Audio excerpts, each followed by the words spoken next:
Story number 1, Fetish. My name is Layla, and I've always been quite an introverted girl. I spent most of my time alone at home, browsing social media to find some entertainment. That's how I met Marcos. He was handsome, friendly, and we shared many interests. We started chatting and soon became good friends. However, there was something about him that I didn't quite like, something that I couldn't put a name to. One afternoon, while we were talking by text, Marcos mentioned his interest in feet. At first, I didn't think much of it. I thought it was just one of those oddities that we all have. But over time, that obsession of hers became more and more evident and disturbing. He started sending me pictures of feet, asking me details about mine, hinting that he would like to see them in person. At first, I tried to ignore it, but it became more and more insistent and its messages more disturbing. I felt uncomfortable, but I didn't know how to stop it without ruining our friendship. One night, I agreed to meet him at his apartment. I don't know why I did it. Maybe it was curiosity or a desire to put an end to that awkward situation once and for all. When I arrived, I noticed that the atmosphere was strange, oppressive. The decor was minimalist, almost cold, and the silence felt heavy in the air. Marcos greeted me with a smile, but his eyes shone with an intensity that made me take a step back. He invited me in, and without saying a word, led me to the sofa. That's when I noticed something was wrong. There were several photographs of feet hanging on the wall. Some of them appeared to be of girls I didn't know. I tried to stay calm as he sat across from me, with a look that made me feel naked and vulnerable. He asked me if he could see my feet, and before I could answer, he leaned forward and grabbed them with his hands. I felt a chill run through my body as his cold fingers touched my skin. I tried to retreat, but he held me tightly, his eyes shining with an intensity that made me tremble with fear. I started screaming, begging him to let me go, but he just laughed, an ominous sound that echoed throughout the room. It was then that I saw the door ajar and knew I had to escape. I broke free from his grip and ran for the exit, not looking back. I could feel his breath on the back of my neck as I walked away, unintelligible whispers that chilled my blood. I managed to get out into the street and ran nonstop until I was sure I was safe. I don't know how I was able to survive that experience, but I haven't trusted anyone since. Marcos left me scarred for life, with a sense of terror that I will never forget. That night, after I had escaped, I couldn't sleep. Every time I closed my eyes, I saw Marcos's face, his crooked smile, his cold hands. I decided not to speak to him again, deleted his contact, and blocked him on all my social networks. Yet fear was still there, lurking around every corner, in every shadow. A few days later, I received a message from an unknown number.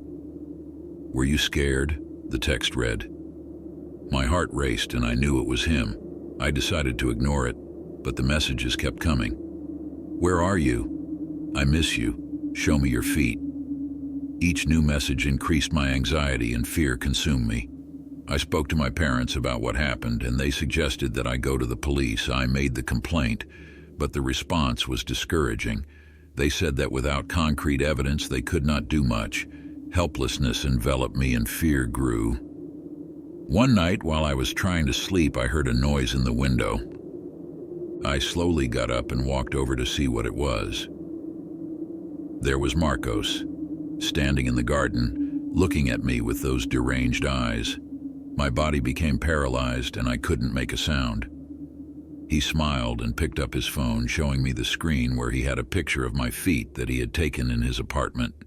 Panic made me react and I ran to the front door, screaming for my parents. They came out of their rooms, frightened by my screams. I pointed them to the window, but when they looked, Marcos was gone. My dad came out with a bat, but he didn't find anyone. They decided to install security cameras and reinforce the locks. The following days were a nightmare. Although I did not see Mark again, I felt his presence everywhere. Every time I left the house, I looked around with distrust. At school, I could barely concentrate. My friends noticed my change, but I didn't know how to explain what was going on without sounding paranoid. One afternoon, I received a call from an unknown number. I answered, and on the other side, I heard Marcos's breathing.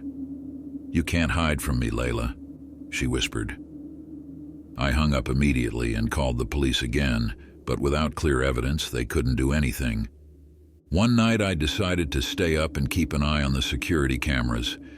It was around 2 in the morning when I saw something on the screen. It was Marcos, standing in front of my house, looking directly at the camera. I felt a chill run down my spine and called my parents. We woke everyone up and my dad came out with the bat once again, but Mark had disappeared. The next morning, we went to the police with the video from the camera. This time, they took the situation seriously and promised to patrol the area more frequently. But that wasn't enough to calm me down. The thought that Mark was stalking me, obsessed with my feet, made me feel sick. A few days later, my best friend Anna invited me to spend the night at her house. I thought it would be a good idea to clear my head a bit, and I agreed. That night, while we were watching movies, I told him everything that had happened with Marcos. Anna listened carefully and offered me her support. I felt a little relief to share my burden with someone. That same night, after we went to sleep, I woke up feeling that something was wrong. I got up and went to the kitchen to get water. While I was there, I heard a noise coming from Anne's garden. I approached the window cautiously and saw a shadow moving. My heart stopped as I recognized Marcos, who was sliding silently towards the back door. I woke Anna quickly and told her that someone was in her garden. She called the police while we were hiding in her room. We heard footsteps approaching and I held my breath. The door of the room opened slowly and I saw the figure of Mark enter. Anna screamed and Marcos threw himself towards us. I managed to hit him with a lamp and we ran out of the house. Fortunately, the police arrived in time and arrested Marcos. They handcuffed him and took him away. It was months before I could feel safe again. Marcos was accused of harassment and trespassing. Although the justice system had intervened, the fear did not disappear completely. Now, when I look at my feet, I can't help but remember those moments of horror. I wonder if I will ever be able to overcome it, if I will be able to go back to being the same as before. But one thing is for sure. I will never befriend someone I meet on the internet again, ever again. Story number 2. The Stalker. My name is Rose and I am 38 years old. Since my birth, I have faced a series of challenges that have marked my life in disturbing ways.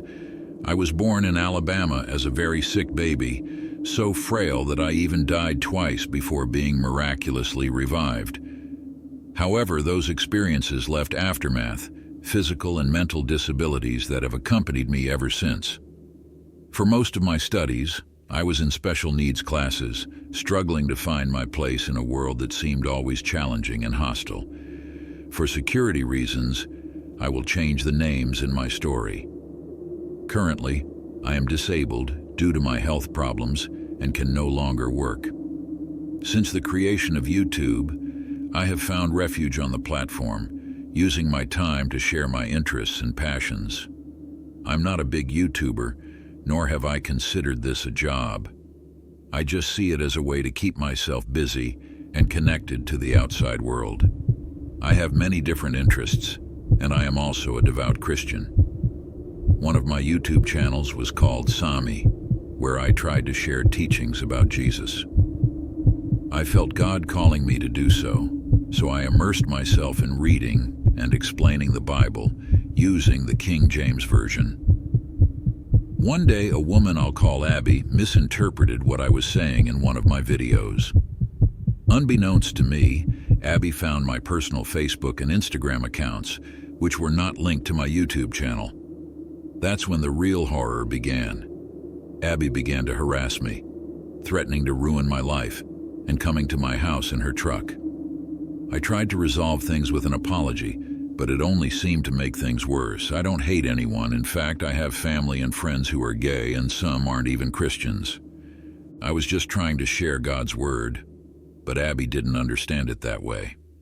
Her harassment became increasingly invasive and threatening, to the point that I could no longer use my Sammy account or my main YouTube channel. No matter what I did, Abby always found me. That summer was particularly scary, but things took a darker turn last November. After Thanksgiving, someone started banging on my front door insistently, sending shivers down my spine. But what happened before December was even more disturbing. The sound of the doorknob moving, as if someone was trying to enter my home in the dead of night. Finally, in December, things calmed down a bit. However, the relief was short-lived. Someone tried to add me on Instagram, and to my horror, I recognized the photos right away. It was Abby. She had made my account private to protect myself, but that didn't stop her. I felt trapped in a nightmare from which I could not escape. There were so many fake profiles on Facebook and Instagram, and thanks to some of my friends I met on YouTube, I found out that Abby was behind a lot of them. One of my friends, whom I'll call Maria, wanted to know how this all started. I explained the whole situation, including how other YouTubers, a married couple, had promised to block Abby, but then found out they were involved. I never met these people in person, which made everything even more terrifying. I thanked Maria for her support and decided to make new accounts, blocking all the suspects. I stopped making videos on YouTube because the stress was too much. I used to sing and make cooking videos, but now I'm just looking for peace. I caution everyone to be careful who they trust online. They may not mean well, even if they seem friendly at first. Always listen to your intuition. If something feels wrong, it probably is. I was right to suspect this couple who, in the end, turned out to be in cahoots with my stalker. Although they confronted me to make me doubt, the truth came to light. Be safe and always keep an eye on your surroundings, whether in real life or online. Story number 3, false messages. The humid air of that small town filtered through the classroom windows, bringing with it a smell of wet earth and nostalgia. It was my first day as a literature teacher in high school in that remote part of the world. My hands trembled slightly as I mentally reviewed my presentation to the 15-year-olds who would soon fill the room. The doorbell rang, announcing the start of the school day. The curious faces of the teenagers turned to the door as I entered. A few murmurs broke out among them, but they didn't intimidate me. I advanced to the front of the classroom, trying to hide my nervousness behind a serene smile. For the first few weeks, I worked hard to gain the trust of my students. I spoke passionately to them about the great authors of world literature, trying to awaken in them the same love for words that I felt. However, there was something in the attitude of some students that puzzled me. They were always waiting for every gesture or word of mine, as if they were expecting something more than knowledge. One afternoon after school, one of my students fell behind in the classroom. Her name was Laura, a shy girl with large, expressive eyes. He asked me for help with an essay that we were working on in class. I saw no problem staying a while longer to explain the concepts I didn't understand. As we went over the subject, I noticed how Laura became more and more nervous. His hands were shaking as he handed me his phone to show me the document he had been writing. However, what I saw on the screen was not an essay, but a series of messages on Snapchat. Messages that I had not sent. A cold, unpleasant feeling came over me as I understood what was happening.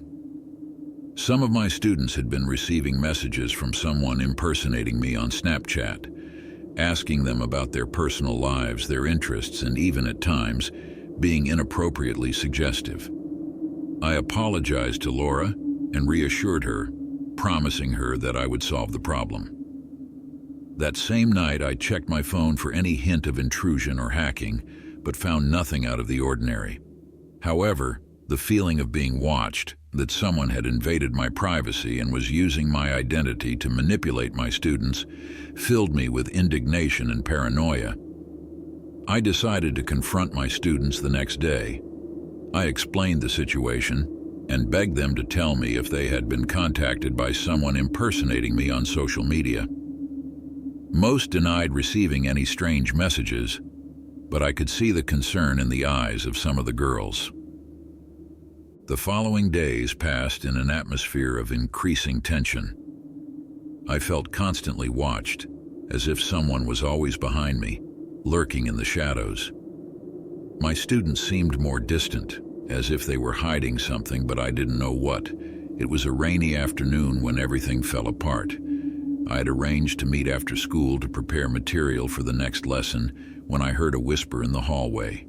I peeked through the half-open door and saw Laura, the same girl who had come to pick me up that first day, talking quietly to another student. Without thinking twice, I left the classroom and asked them what they were doing there. The two stiffened and looked at each other nervously. Laura stuttered an excuse, but I wasn't about to be fooled again. Then, I saw it. Behind them, hidden in the shadows of the hallway, someone was watching us. A tall, slender figure, his eyes glowing in the dark. Before I could react, the figure disappeared, leaving us with our hearts racing and fear palpable in the air. That night, I made the decision not to stay longer than necessary at school. I couldn't stand the feeling of being watched, of being chased by someone who seemed to know my every move. Before he could escape, however, the horror reached its climax. One of my students disappeared. No one knew where he was or what had happened to him. The authorities were alerted, but I knew deep down that this figure in the shadows had something to do with her disappearance. I felt helpless, trapped in a nightmare from which I could not escape. That's when I got a message on my phone, a blurry photo of the missing girl, bound and gagged in some dark and unknown place, and underneath, some words written in a trembling and uneven handwriting. "I'm waiting for you, Professor. Come and find me if you dare." Terror seized me as I looked at that horrifying image. He knew that he couldn't let this monster get away with it, that he had to face it and save the girl before it was too late. With my heart in a fist, I gathered my courage and entered the darkness, ready to face the evil that lurked in the shadows of that town forgotten by time. With each step he took into the unknown, the weight of uncertainty became more apparent. The sound of my own footsteps echoed through the empty hallway, mingling with the echo of my heavy breathing. Every shadow seemed to come to life, every corner concealed an unknown danger. Finally, I arrived at the place indicated in the photograph. It was an old abandoned warehouse on the outskirts of town, shrouded in an aura of darkness and mystery. The door creaked as it opened, revealing a dark, claustrophobic interior. With my heart pounding in my chest, I moved forward with determination, armed only with my courage and the hope of saving my student. The interior of the warehouse was plunged into gloom, barely lit by the faint light that filtered through the broken windows. The echo of my footsteps echoed off the walls, creating an even more oppressive atmosphere. With each step I took, I felt closer to danger, but also more determined to face it. Suddenly, I heard a faint murmur coming from somewhere in the darkness. My senses sharpened, and I followed the sound until I found myself in front of a half-open door. With my heart in my throat, I pushed open the door and walked in. What I saw inside made my blood run cold. In the center of the room, lit by a dim light from an oscillating lamp, stood my student, bound and gagged, her eyes filled with terror. Beside him, standing in the shadows, was the figure that had been lurking in the shadows, a dark silhouette with eyes shining with sickly malice. Without thinking twice, I threw myself forward, ready to face the monster that had kidnapped my student. The fighting was fierce, each blow echoing in the silence of the abandoned warehouse. But finally, I managed to take down the aggressor and free my student. Together, we left the warehouse and called the authorities. The perpetrator was arrested and brought to justice, ending his reign of terror. Story number 4. Horror Addicts. For months now, I immersed myself in the darkest corners of the internet in search of a group of people who shared my hidden interests. Eventually, I found an underground forum where horror lovers congregated under macabre pseudonyms. Over time, I bonded with a few users, exchanging chilling stories and theories about the supernatural. One user in particular, Sombre Mortal Sick, stood out for his disturbing stories and his ability to immerse us in worlds of horror. Gradually, our virtual bond strengthened, and the idea of meeting in person came up. We decided to meet in a rural house, far from civilization, to take our conversations to the real world. When we arrived, we discovered that we were a heterogeneous group: a shy writer, a psychology student intrigued by the paranormal, a programmer fond of horror, and me, a curious person with no apparent fear. The atmosphere in the house was dense, as if it was steeped in centuries of dark secrets. As the night wore on, we shared our scariest stories in front of the crackling fireplace. Yet something seemed to lurk in the shadows, a presence none of us could ignore. Shadow Mortal 666 proposed a game: explore the basement, a place rumored to be haunted by the spirits of former residents. Despite my reservations, curiosity won out, and we descended the creaky staircase into the darkness. The air grew colder as we moved through dusty boxes and cobweb-covered furniture. Suddenly, a gust of icy wind blew out our flashlights, plunging us into absolute darkness. Panic screams, the sound of footsteps that were not ours, echoed in the room. We tried to flee, but the doors seemed sealed, as if we were trapped in a nightmare. Shadow Mortal 6666 disappeared into the darkness, leaving us alone with our worst nightmares. Desperate, we searched for a way out, but each door led to endless corridors, twisted like labyrinths. The feeling of being watched haunted us, as if something lurked in the shadows, waiting for its chance to strike. The programmer, consumed by panic, began to act erratically, muttering about unseen presences around him.